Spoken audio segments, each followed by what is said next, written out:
road. Look. How are we gonna get you down? I'll get down here. Halo brother-brotherku, kembali lagi bersama saya Broci Cangcimen. Gimana brother-brotherku, apakah kalian masih suka minta uang 2000 untuk membeli utilan di warung? Hehehehehe.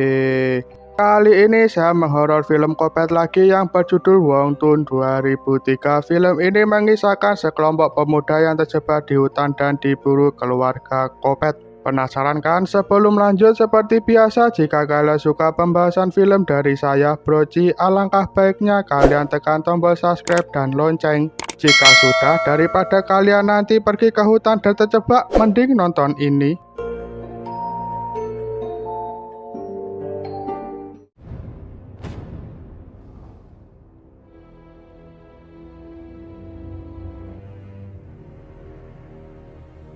Kisah diawali seseorang dua pemuda yang sedang melakukan olahraga ekstrim yang bernama Richie dan Haley. Akhirnya Richie berhasil ke atas. Pada saat Richie mengecek perlengkapan di atas, tangan Haley pun licin. Tiba-tiba Oh, yeah. Okay. You know we're 50 miles from anybody. Who are you screaming? Rick pun mengecek perlengkapan di atas, tapi pada saat Haley menyuruh Rick untuk menariknya, Rick seperti diserang seseorang. Tiba-tiba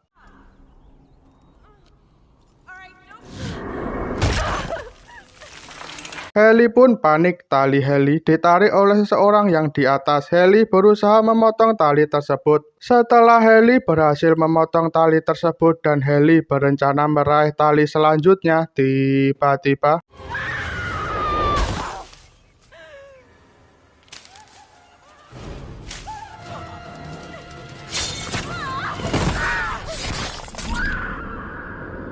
film pun dimulai. Kisah memperlihatkan sebuah berita, banyak sekali orang hilang di kawasan hutan tersebut. Parahnya lagi, jika yang diinformasikan orang hilang itu sudah meninggal, mereka atau barang-barang mereka seperti mobil dan perlengkapan lainnya tidak pernah ditemukan. Kepolisian setempat pun menegaskan bahwa kawasan hutan tersebut sangat berbahaya.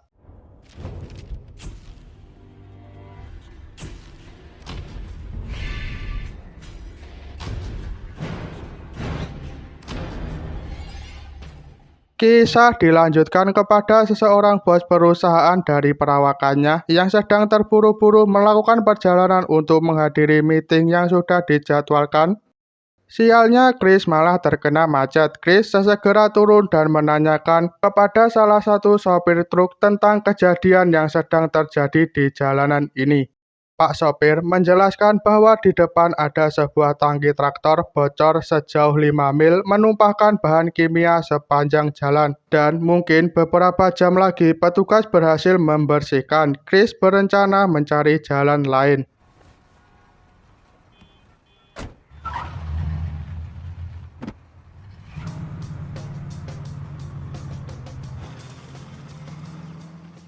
Singkat cerita, Chris pun melihat sebuah bengkel dan masuk ke bengkel tersebut. Chris pun melihat penjaga bengkel tersebut, kita panggil saja Joko.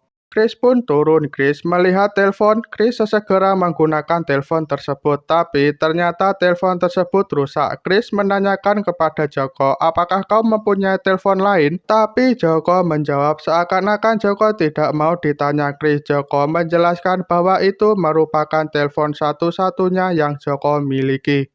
Chris pun menyadari bahwa Joko tidak membantu sama sekali. Chris melihat peta. Setelah menemukan rute, Chris sesegera pergi melanjutkan perjalanan karena Chris sedang terburu-buru. Thank you very much. You take care, okay?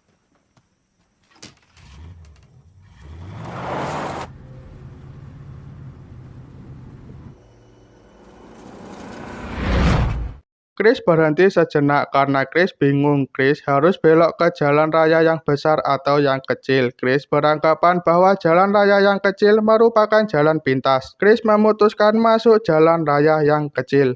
Kisah berfokus ke Chris saat Chris berusaha mengambil kaset DVD yang terjatuh dan Chris berhasil memasang kaset tersebut di tempatnya. Chris melihat bangkai rusak yang tergeletak di pinggir jalan. Saat Chris berfokus ke bangkai tersebut, tiba-tiba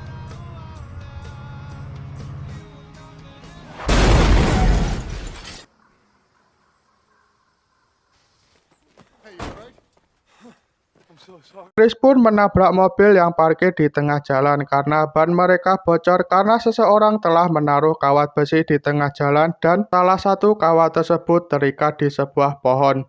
Salah satu dari mereka bernama Jesse mengajak Chris untuk kembali ke pom tadi yang Chris sambangi sebentar. Tentunya Chris dan Jesse ditemani Scott si laki-laki dan Charlie si perempuan.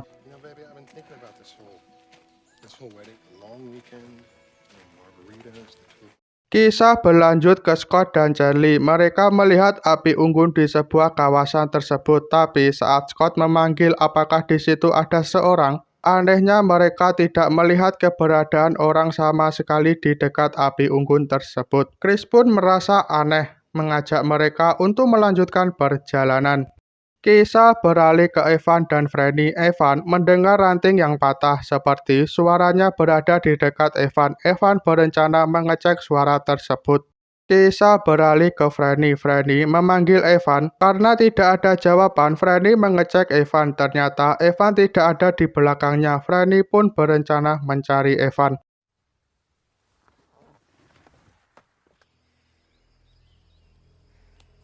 You pissing or something? Evan? Franny melihat sepatu milik Evan yang terlepas. Di dekat sepatu tersebut ada telinga Evan yang terpotong. Franny pun histeris saat Franny mundur berniat kembali. Tiba-tiba,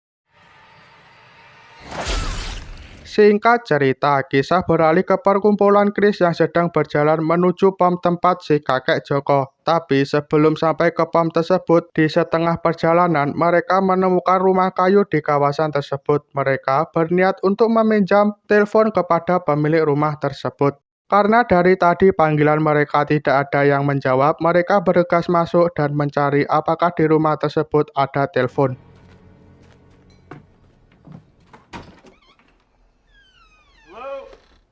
Harley.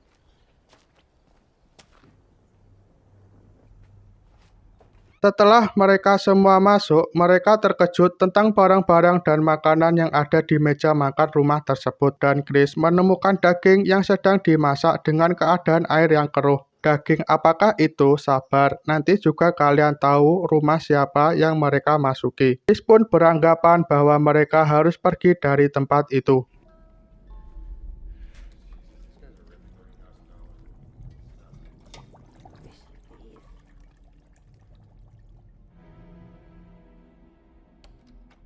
Kisah beralih ke Scott dan Charlie. Scott sedang mengantarkan Charlie untuk buang air di tempat tersebut. Kisah berlanjut ke Chris yang masuk di sebuah ruangan seperti ruangan penyimpanan makanan. Chris melihat sebuah mesin yang sedang menyala. Saat Chris membuka isi pendingin tersebut, Chris menemukan banyak organ dalam yang tersimpan di sebuah botol. Jesse pun masuk ke ruangan yang Chris masuki. Jesse menemukan kawat berduri yang menyebabkan mobil mereka bocor. Di lain sisi, saat Charlie menelusuri kamar mandi tersebut, tiba-tiba Oh god.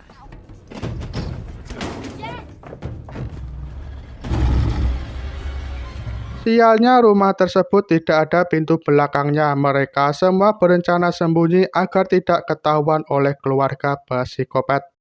Ternyata Jesse dan Chris bersembunyi di bawah tempat tidur salah satu psikopat tersebut. Saat psikopat itu masuk, tiba-tiba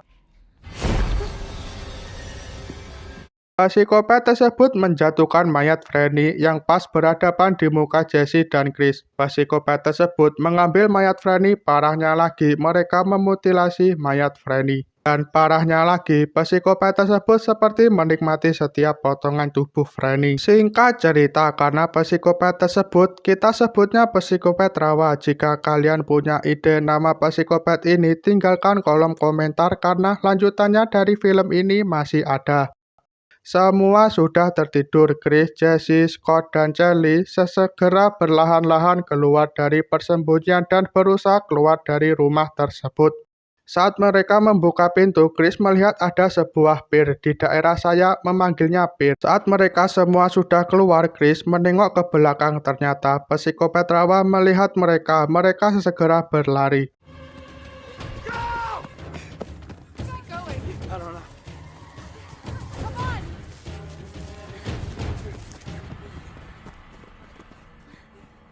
Mereka berhenti di sebuah tempat yang terdapat banyak mobil, darah, barang-barang yang ditinggalkan di tempat tersebut. Chris menyadari bahwa ada mobil yang sedang mendekati mereka. Chris menyuruh mereka agar cepat bersembunyi.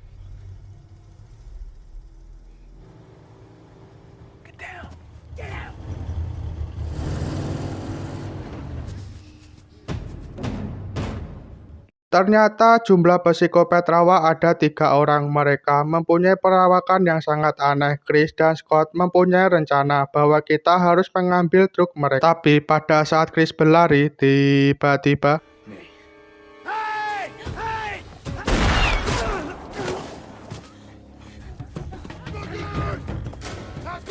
psikopat rawa semua mengejar Scott. Jesse dan Charlie pergi berusaha menolong Chris, membantu Chris biar bisa menuju ke truk secara cepat dan mencari Scott dengan mengendarai truk tersebut.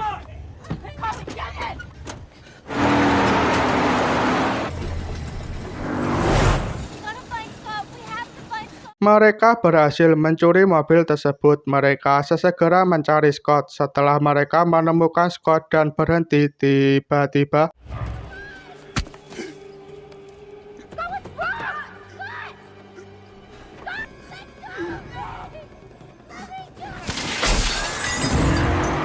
singkat cerita, saat mereka berusaha keluar dari hutan tersebut, ada pohon yang tumbang di depan mereka. Sialnya lagi, saat mereka mundur, mobil pun terjebak. Mereka bergegas turun berlari dari kawasan tersebut karena sebentar lagi akan gelap.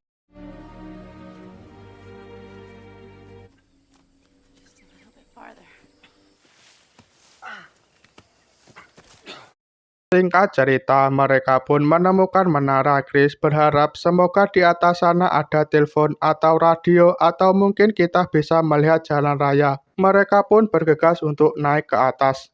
Mereka pun berhasil ke atas, tapi mereka cuma melihat sekeliling menara tersebut merupakan hutan. Dan Chris menyuruh mereka agar jangan terlalu lama di dekat jendela karena mereka bisa melihat kita.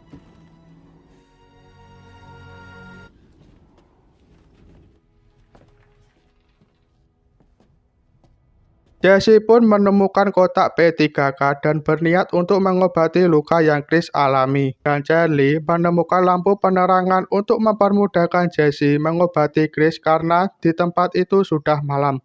Charlie pun menemukan radio di tempat itu. Untungnya radio tersebut masih bisa digunakan. Saat Jesse berusaha meminta bantuan, Chris melihat psikopat rawa sudah datang dan menyuruh mereka untuk menutup sinarnya.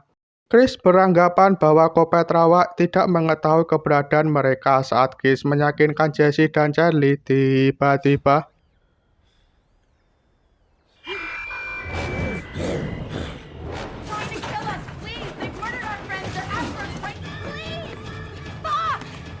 saat psikopat rawa berusaha naik, tiba-tiba Chris merasa bahwa mereka semua turun. Saat Chris melihat keluar, ternyata psikopat turun agar psikopat rawa bisa membakar menara itu. Charlie pun kembali sembrono. Tiba-tiba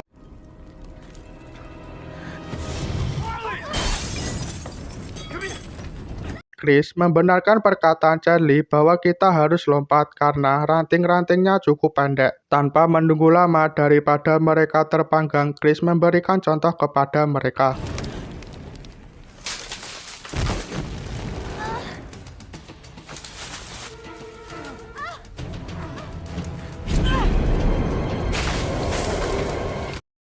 Alhamdulillahnya mereka semua berhasil lompat ke ranting. Psikopat rawa pun salah satu memanjat pohon tersebut untuk menghabisi mereka. Chris mengajak mereka untuk mengikuti Chris.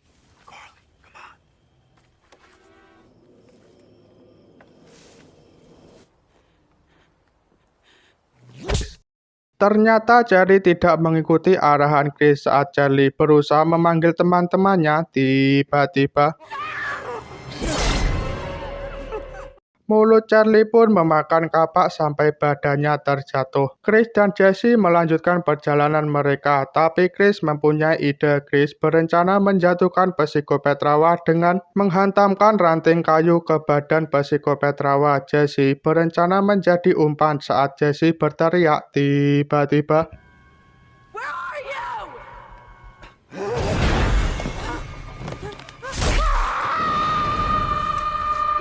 Rencana mereka berhasil, tapi psikopat rawa cuma mendapatkan penyakit encok. Singkat cerita, Chris dan Jesse berhasil menemukan air terjun. Mereka berencana bersembunyi di balik air terjun tersebut.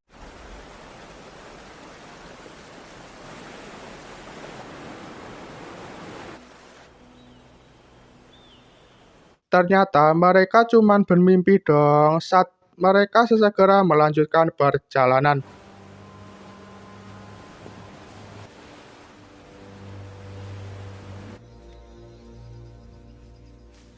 Singkat cerita, mereka pun berhasil menemukan jalan, tetapi saat mereka berunding, tiba-tiba Road. Road. Oh, get down here.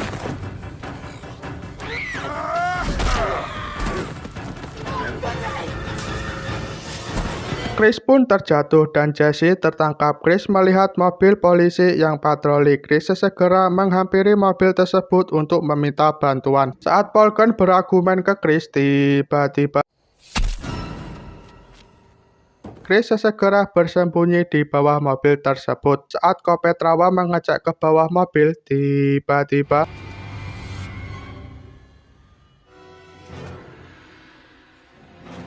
Chris pun menggunakan ajian langkah 1000 untuk bersembunyi dari Kopet Rawa. Kopet Rawa menyeret jasad Polken untuk dijadikan stok makanan esok hari. Chris berencana menyelamatkan Jesse dengan cara berpegangan di sela-sela bawah mobil tersebut. Singkat cerita, mereka pun sampai di rumah psikopat Rawa. Setelah Chris melihat Kopet Rawa yang sudah masuk ke rumahnya, Chris mengendap-endap bersembunyi dari tempat itu. Chris pun mendengarkan jeritan dari Jesse. Kisah berlanjut ke Jesse yang melihat Kopet Rawa memenggal kepala dari Polken seperti memenggal daging sapi korban. Keberuntungan beralih ke Jesse saat psikopat Rawa akan memenggal Jesse, tiba-tiba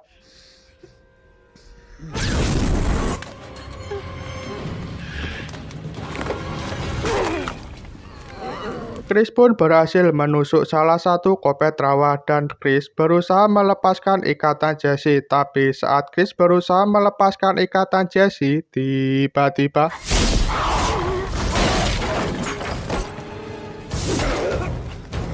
saat Chris terpojok dan akan dipenggal, tiba-tiba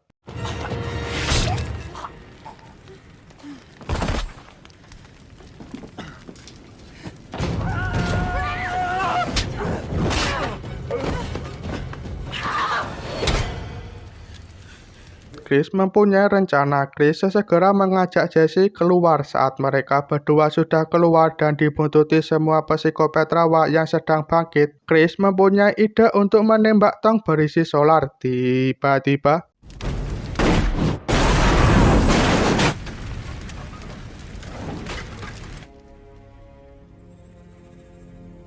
singkat cerita, mereka pun berhasil keluar dari kawasan tersebut. Sebelum mereka masuk ke jalan tol, mereka mampir ke pom milik Pak Joko untuk mengambil peta. Tapi anehnya Pak Joko menutup pintunya rapat-rapat seperti Pak Joko takut kepada Chris. Setelah Chris mendapatkan peta tersebut, Chris menyuruh Jesse untuk melanjutkan perjalanan.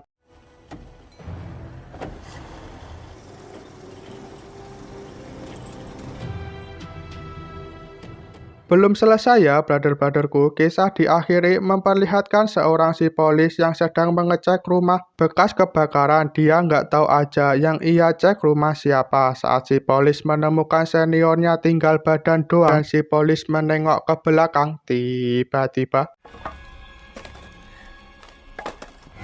tamat.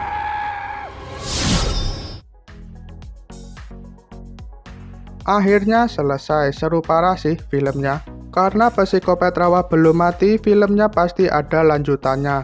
Seperti peraturan dari Agaci Film, jika ada film lanjutannya, saya akan upload setiap hari Sabtu.